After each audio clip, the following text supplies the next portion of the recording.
And now that I've gotten here and I see it, and I understand it, Rick, and I can grasp it, and I can touch it, and I can feel it, and I can taste it, I truly understand what you want.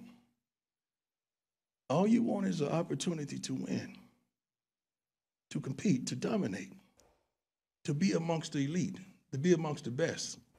And darn it, I'm going to give you that.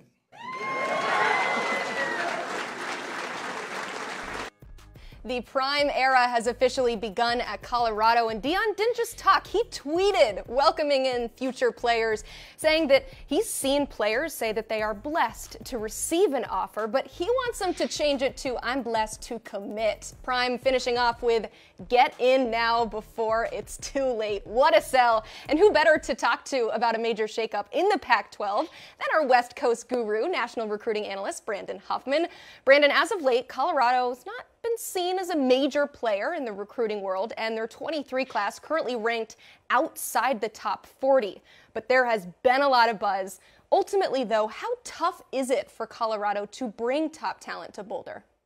Well, it's going to be kind of contingent on a couple things. One, are they going to loosen up the academic requirements? That's going to allow Deion Sanders, if they do, allow Deion Sanders to really hit the transfer portal hard this year. You look and saw what USC did this year with the portal. You saw what Washington and Oregon did with first-year coaches able to use the portal. If Colorado allows Deion Sanders to loosen up the transfers, that allows him to make a quicker fix, and then he can also still focus on recruiting. Now, it might be difficult to bring in a top class in the 2023 cycle with the early signing period 15 days away, but at least give him a one-year stopgap before he really starts to hit the road the rest of the month of December into the spring to help with the 24 class and beyond. But if they loosen things up a little bit to allow for transfers, that gives him a nice little head start and allow for an instant impact in 2023 season and allows him to really start getting those recruiting rankings up in 2024, 2025, and beyond.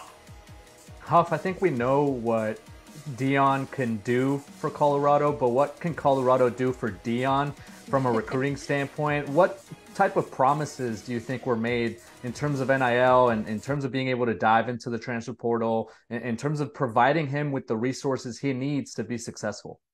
Well, I think you go back to the previous point. I don't think he's taking that job unless he's getting some guarantees that they're going to loosen up the transfer restrictions. He's not going to jump into that job unless he knows there's an opportunity to win right away. I think when you look at what USC did this year, a team that won 4 games a year ago to winning 11 games this year and make the Pac-12 championship game, it shows what the portal could do. Now, he's walking into a roster that is far worse than what Lincoln Riley walked into. Even with Lincoln Riley jettisoning some players and bringing guys in with the portal, USC has still been USC and they recruited. Colorado has not had much recruiting success since they made the move to the Pac-12. So he's not jumping into that job unless he knows there's the opportunity to get those quick fixes. But what can Deion do for Colorado? What can Colorado do for Deion? It gives him that first shot at a Power 5 job. You know, he went from an FCS school, didn't have to take a Group of 5 job. He's getting a Power 5 job at a school that, when I was growing up, Colorado was a top 10 team. My freshman year in high school, they won a national championship in 1990. They played for a national championship the year before. They were always in the mix for a Big 8 title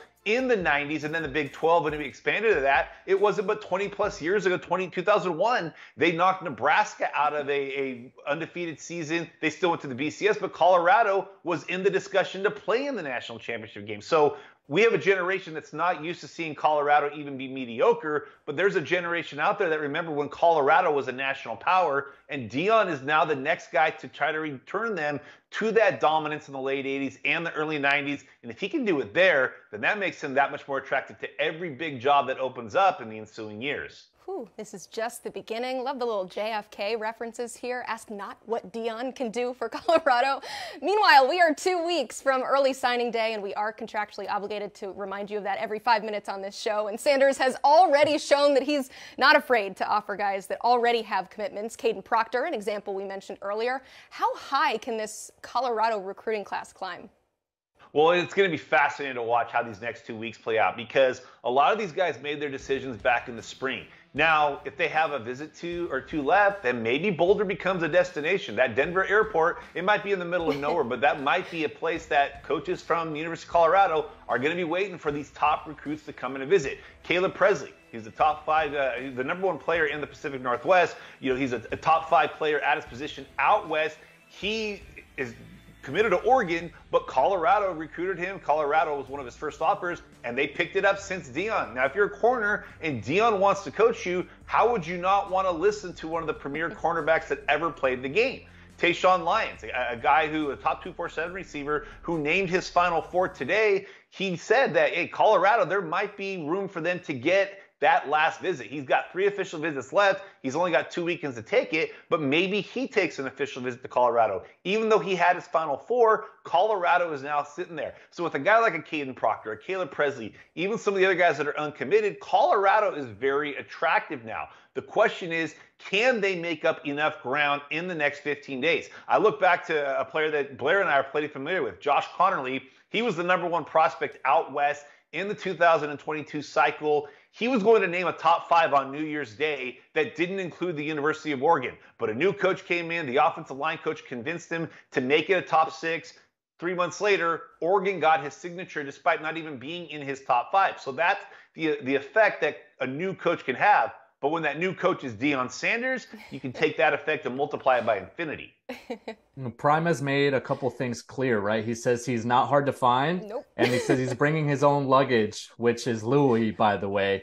Do you think, Huff, that he raids the Jackson State commit list or even the roster as maybe a makeshift year for him to kind of get the ball rolling in Boulder?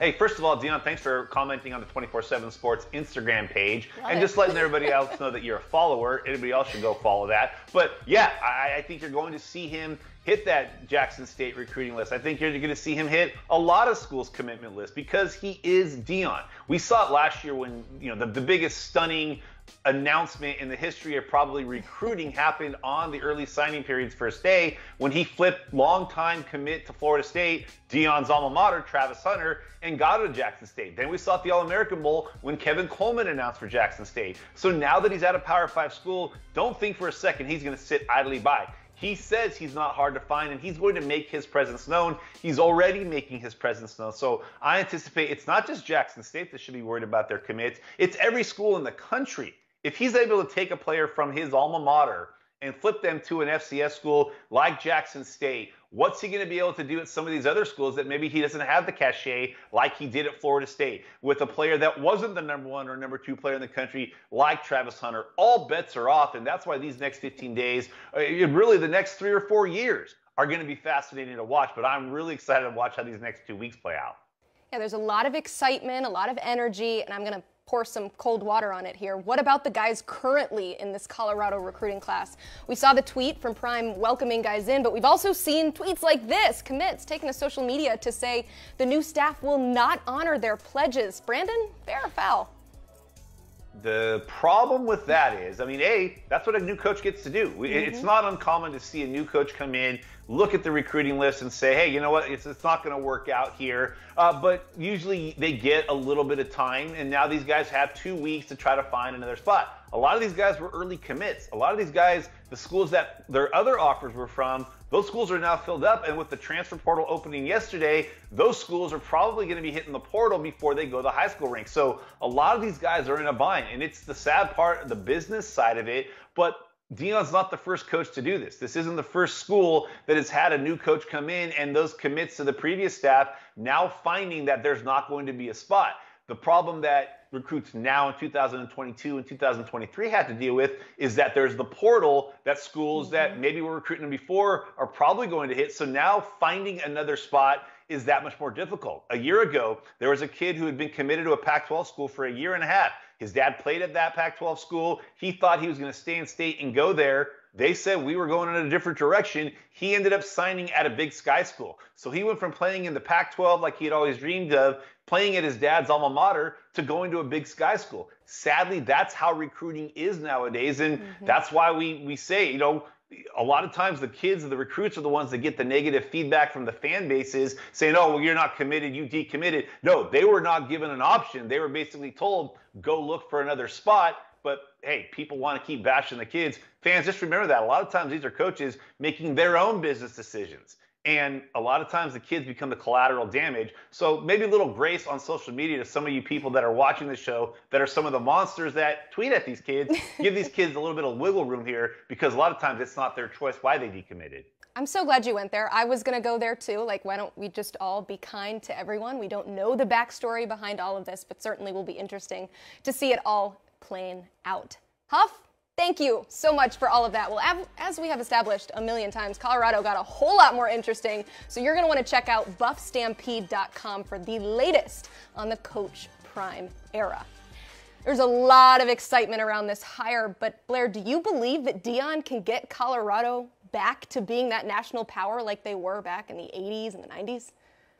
Well, it's maybe a yes and a no, because I do think like he can make them a recruiting power. I don't know if he's going to make them a college power. And you know why? And that's because I think he's going to be so successful that he won't be in Boulder for much longer. I think he'll be there 2-3 years. I think it'll be one of those things where he uses Colorado as a stepping stone to a bigger job. And unfortunately for the Buffaloes, this is a move they had to make. They had to go out and get Deion Sanders to reinvigorate their program, to re-energize that fan base, to bring in elite recruits that can help them turn things on the field. But that's a double-edged sword, right? That you're going to be able to bring in a coach that's going to become a hot commodity. And I think we're going to continue to hear Deion Sanders' name being tossed around as a major candidate for a lot of these Power 5 openings if things continue to trend the way they've already started to trend in his career as a head coach.